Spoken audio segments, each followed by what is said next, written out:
Hi friends, Hindi recorded channel में आप सभी का स्वागत है। दोस्तों, विज्ञापन शब्द वी और ज्ञापन से मिलकर बना है। वी का अर्थ होता है विशिष्ट और ज्ञापन का अर्थ है सूचना से। आधुनिक समाज में विज्ञापन व्यापार को बढ़ाने वाले माध्यम के रूप में जाना जाता है।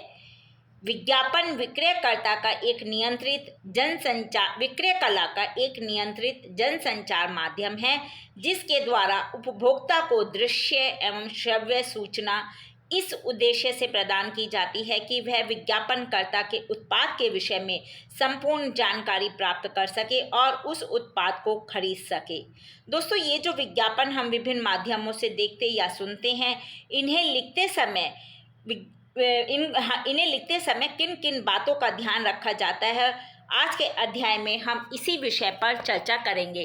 तो चलिए दोस्तों, शुरू करते हैं अपना आज का अध्याय और जानते हैं विज्ञापन लेखन के आवश्यक तथ्य। सबसे पहले विज्ञापन लेखन है क्या, इसके विषय कैसे करा जाता है, इसके विषय में छोटा सा जान लेते हैं, थोड़ी सी जानकारी ले लेते हैं। दोस्तों, विज्ञापन लेखन का अर्थ होता है किसी वस्तु या सेवाओं के बारे में रचनात्मक और आकर्षक ढंग से विज्ञापन लिखना। और विज्ञापन लेखन करते समय कुछ बातों का ध्यान रखना चाहिए। उसमें से कुछ बातें प्रमुख मैं आपको बता देती हूँ। सबसे पहले एक बॉक्स सा बनाकर ऊपर मध्य में विज्ञापित वस्तु का नाम मोटे और बड़े अक्षरों में लिखना चाहिए। और उसके बाद दाएं एवं बाएं किनारों पर हम सेल, धमाका, खुशखबरी, खुल गया जैसे लुभावने शब्दों को लिखना चाहिए। बाईं और बीच में उस विज्ञापित वस्तु के गुणों के बारे में उल्लेख करना चाहिए और दाहिनी या मध्य में वस्तु का एक बड़ा सा चित्र बना देना चाहिए। तीसरा है लिमिटेड ऑफर, स्टॉक सीमित या जल्दी करें जैसे रोचक शब्दों का प्रयोग किसी डिज़ाइन में होना चाहिए। इससे क्या है, विज्ञापन जो है देखने वालों को बहुत ही ज़्यादा लुभाता है और वो जल्दी ही उस चीज़ की तरफ, जो ग्राहक और उपभोक्ता होते हैं उसकी तरफ आकर्षित होते हैं। यदि हम इसमें मुफ्त मिलने वाले सामानों या छूट का भी उल्लेख कर देते हैं तो ये और भी आकर्षक और प्रभावशाली विज्ञापन बन जाता है। और इसके अलावा ऊपर की जगह में कोई भी छोटी सी तुकबंदी कर देनी चाहिए जिससे कि पढ़ने वाला आकर्षित हो जाए। और लास्ट में संपर्क करें, फ़ोन नंबर का उल्लेख अवश्य करें। और सबसे बड़ी बात है कि अपना निजी नंबर देने से यहाँ हमेशा बचना चाहिए। चलिए दोस्तों, ये तो हमने मुख्य बातें जान ली। विज्ञापन लेखन के टाइम समय क्या बातें ध्यान रखनी चाहिए, अब हम विस्तार से इसके विषय में जानते हैं। समाचार पत्र एवं पत्रिकाओं में जो सजावटी विज्ञापन हम देखते हैं, उन्हें विज्ञापन लेखन तथा कलाकार या कंप्यूटर डिज़ाइन द्वारा मिलजुल कर तैयार किया जाता है। और दोस्तों, किसी भी विज्ञापन का लेआउट तैयार करने से पहले यह विचार किया जाता है कि विज्ञापन कैसा होना चाहिए, उसमें क्या दिखाया जाना चाहिए, वो रंगीन होने चाहिए या सफ़ेद होने चाहिए, उसके हाथ से बनाए गए कलर डिज़ाइन आदि, इन सब बातों पे पहले विचार विमर्श किया जाता है। विज्ञापन का लेआउट तैयार करना एक पूरी योजना है, ऐसे ही एक विज्ञापन नहीं तैयार हो जाता है। और विज्ञापन के प्रत्येक तत्व को उपयुक्त जगह पर रखना होता है। जब भी विज्ञापन तैयार करने वाले होते हैं, उनको बहुत सी बातों का ध्यान रखना पड़ता है। एक भी बात इधर से उधर हो जाती है तो विज्ञापनकर्ता का उससे नुकसान हो सकता है। इसलिए विज्ञापन लिखने वाले को बहुत ही सजग सचेत होकर एक विज्ञापन तैयार करना होता है।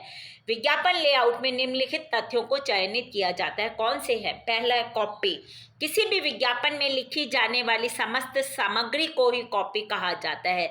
जो भी सामग्री उसमें विज्ञापन के अंतर्गत जो भी लिखा जाता है उसे कॉपी कहते हैं। अतः विज्ञापन के अन्य जितने भी तत्व हैं जैसे शीर्षक, उपशीर्षक, ये सब कॉपी के ही भाग हैं। दोस्तों, कॉपी लेखन बड़ी कुशलता का काम है, इसे कोई भी ऐसे ही नहीं कर सकता।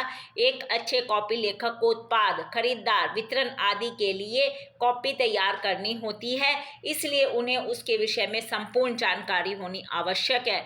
उनकी अवस्था, धर्म, शिक्षा आदि सभी की जानकारी उसे होनी जरूरी है। इसके अलावा बाजार में और कितनी कंपनियां उस उत्पाद को बेच रही हैं, इन सब के बारे में भी कॉपी लिखने वाले को मालूम होना आवश्यक है। और एक अच्छी कॉपी वही है जो संक्षिप्त, स्पष्ट और हो और साथ ही साथ कोई भी उपभोक्ता या ग्राहक उसे पढ़कर आसानी से समझ सके। यानी कि कॉपी लिखने वाले को हर तरह के उपभोक्ता या ग्राहक को अपने दिमाग में रखना होता है कि उसको पढ़ने वाला हर तरह का उपभोक्ता होगा, हर तरह का ग्राहक होगा। तो मैं इस तरह से कॉपी लिखूं कि हर कोई उसे आसानी से समझ सके। शीर्ष पंक्ति यानी कि हेडलाइन, ये एक शब्द और एक वाक्य तक हो सकती है। उसे बड़े बड़े अक्षरों में छापा जाता है। क्यों ऐसा? इसलिए कि पाठक की नज़र सबसे पहले शीर्षक पर ही जाती है। शीर्ष पंक्ति अपना सारा संदेश एक ही नज़र में पाठक के मन पर छोड़ देती है। हम यदि शीर्ष पंक्ति पढ़ते तो हम समझ जाते हैं कि किस विषय से संबंधित विज्ञापन है, उसमें क्या गुण होंगे। इन सब बातों को पाठक आसानी से समझ जाते हैं। इसलिए यह इतनी प्रभावशाली होनी चाहिए कि पाठक को पूरा विज्ञापन पढ़ने की आवश्यकता ही ना हो। जैसे नया रूप नई काया। उपशीर्ष पंक्ति, दोस्तों यह एक प्रकार से शीर्ष पंक्ति की पूरक होती है। इनकी छपाई का आकार शीर्ष पंक्तियों से छोटा और विज्ञापन की अन्य सामग्री से बड़ा होता है। यानी कि शीर्ष पंक्ति के बाद विज्ञापन में उपशीर्ष पंक्ति लिखी जाती है। इसका कार्य शीर्ष पंक्ति के कार्य को आगे बढ़ाना होता है। अब जैसे मान लीजिएगा किसी विज्ञापन को तैयार करते समय शीर्ष पंक्ति है बचाइए इतने रुपए तक, तो उसकी उपशीर्ष पंक्ति होगी आप बस इतना करें, अपना उत्पाद आज ही ऑर्डर करें, क्योंकि आज ही आप ऑर्डर करेंगे तो आप इतने रुपए इस उत्पाद पर बचा सकेंगे। तो उपशीर्ष पंक्ति का भी प्रभावशाली होना आवश्यक है। विज्ञापन पाठ, हेडलाइन तथा सब हेडलाइन से विज्ञापन की शुरुआती जानकारी प्राप्त होती है, पर उत्पाद के विषय में पूरी जानकारी देने तथा पाठक के मन पर असर डालने का कार्य कौन करता है? वो काम होता है विज्ञापन पाठ का। यहाँ यह लिखा जाता है कि इस उत्पाद को क्यों और कैसे खरीदें, क्योंकि कोई भी उपभोक्ता किसी वस्तु को खरीदने से पहले यह सोचता है कि मैं इसे क्यों खरीदूं, और फिर यदि उसके दिमाग में ये बात आ जाती है कि मैं इसे क्यों खरीदूं, उसकी उपयोगिता वो समझ लेता है, तो उसे फिर ये अगला क्वेश्चन उसके दिमाग में आता है कि मैं इसे कैसे खरीदूं।